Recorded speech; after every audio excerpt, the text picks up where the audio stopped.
because I'd been through the Pentagon. Right after 9/11, about 10 days after 9/11, I went through the Pentagon and I saw Secretary Rumsfeld and Deputy Secretary Wolfowitz. I went downstairs just to say hello to some of the people on the Joint Staff who used to work for me, and one of the generals called me in. He said, "Sir, you got to come in and talk to me a second." I said, "Well, you're too busy." He said, No. He says, "We've made the decision. We're going to war with Iraq." This was on or about the 20th of September. I said, "We're going to war with Iraq. Why?" He said, "I don't know." He said, "I guess they don't know what else to do." So I said, "Well, did they find some information connecting Saddam to Al-Qaeda?" He said, No. He says, "There's nothing new that way. They just made the decision to go to war with Iraq."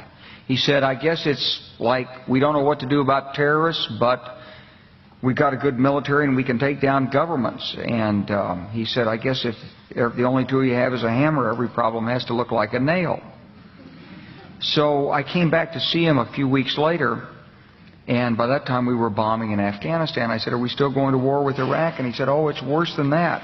He said, he reached over on his desk, he picked up a piece of paper, and he said, I just got this down from upstairs, meaning the Secretary of Defense's office today, and he said, "This is a memo that describes how we're going to take out 7 countries in 5 years, starting with Iraq and then Syria, Lebanon, Libya, Somalia, Sudan, and finishing off Iran."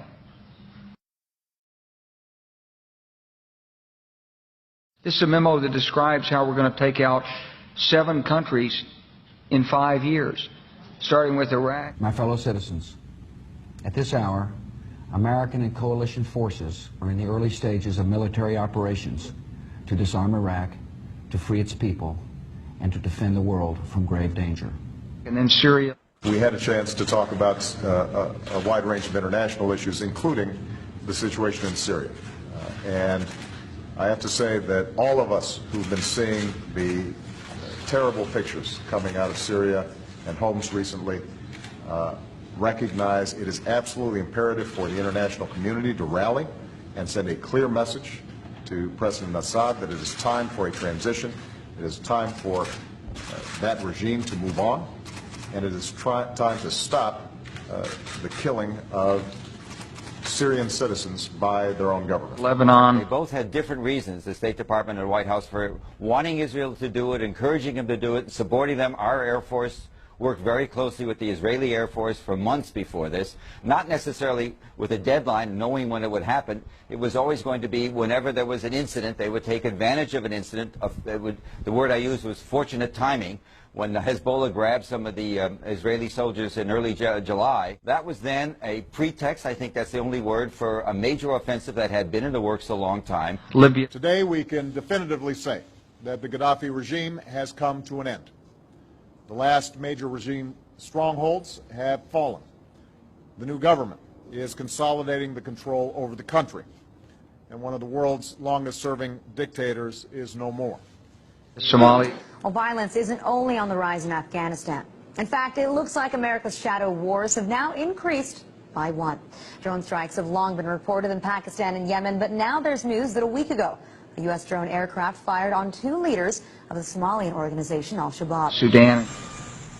President Obama is sending 100 combat-equipped troops to Central Africa to advise local forces on getting rid of one of the continent's most vicious operatives, Joseph Kony, the head of the Lord's Resistance Army, a group responsible for atrocities across the region.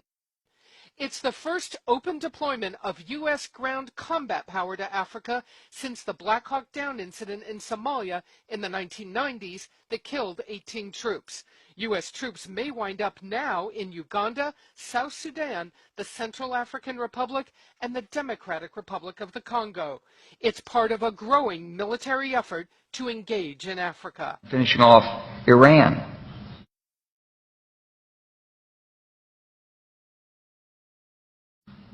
I said, "Is it classified?" He said, "Yes, sir." I said, "Well, don't show it to me." And I saw him a year or so ago, and I said, "You remember that?" He said, "Sir, I didn't show you that memo. I didn't show it to you." I'm sorry, what did you say his name was?